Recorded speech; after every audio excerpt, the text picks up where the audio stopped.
ما میخواستیم بفهمیم که رجب حسین چگونه کودک یا نورس بودند که امروز این گونه رجب حسین شدند. سوال عجیبی است. یک بار دو بار نه چندین بار. یک وقت این خیلی بود معلم ما خیلی بسیار شوخ بودیم برای که درسیم شوخی نکنیم. یک شتیل با دست ما داد گفت روید از دریا آب بیارید چون که اونجا در لابراتوری چی بود خیمیا اونجا ماهیچه ها بودن. ما رفتیم بیرون مکتب بازی کردیم بعد رفتیم از ودپروت آب گرفتیم شتیلا آب آوردیم بعد دست معلم سپردیم تو معلم ما از دریا آوردیم.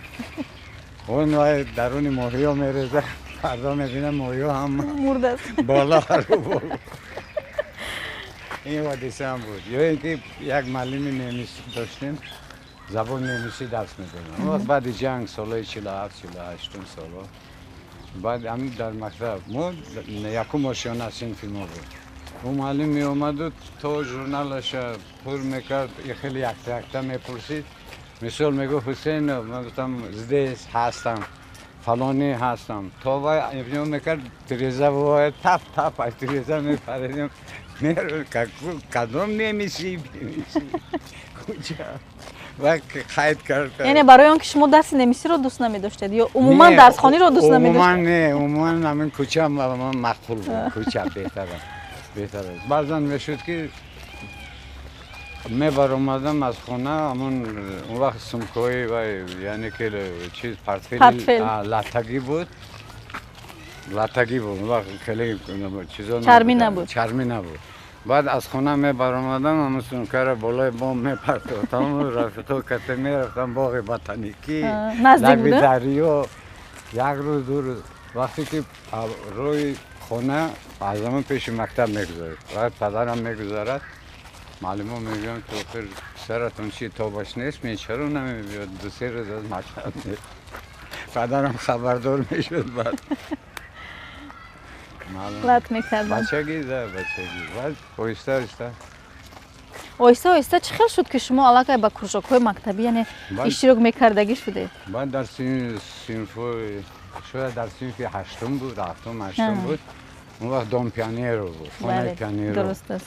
بعد یک هنرمندی مردمی لطیپو بودن در لوتی کار میکردن. همون کسی یک روز مکتب پیدا شدن و جمع کردن ما را گفتن ما و کروژوکی دراماوی تشکیل کردنیم در خونه پیانیرو. هر کس اگر عشقی داشته باشد مایل داشته باشد بیاید اشتراک کنه. بعد ما 3-4 نفر شوخی جمع شدیم. من بودم عطا محمد جان بود شهرت شوی مردان همراه بود. اون کس هم رژیسور دوبلاژ بودن در فیلم استودیو کار می‌کردن ولی در نفرتیم.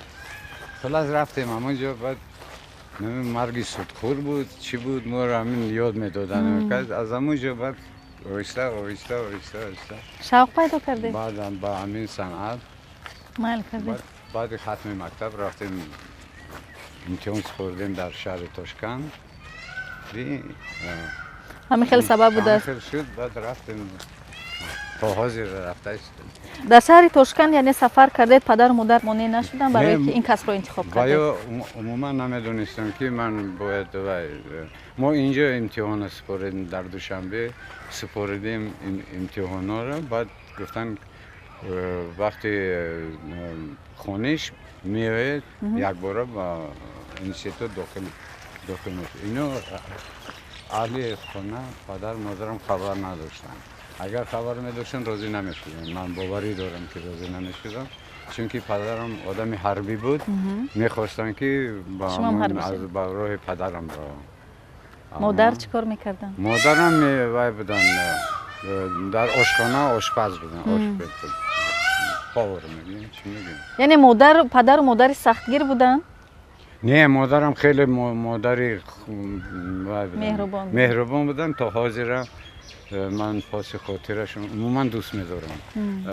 در زندگیم شاید من بسیاری شاید برادرای من می‌بینن یا اهل و عائله من می‌بینن از من دقت نشون و یا خوب می‌دونن که من در دنیا یگانه کسی را که دوست می داشتم مادرم. یعنی راز دل خود را به مادر میگفتید؟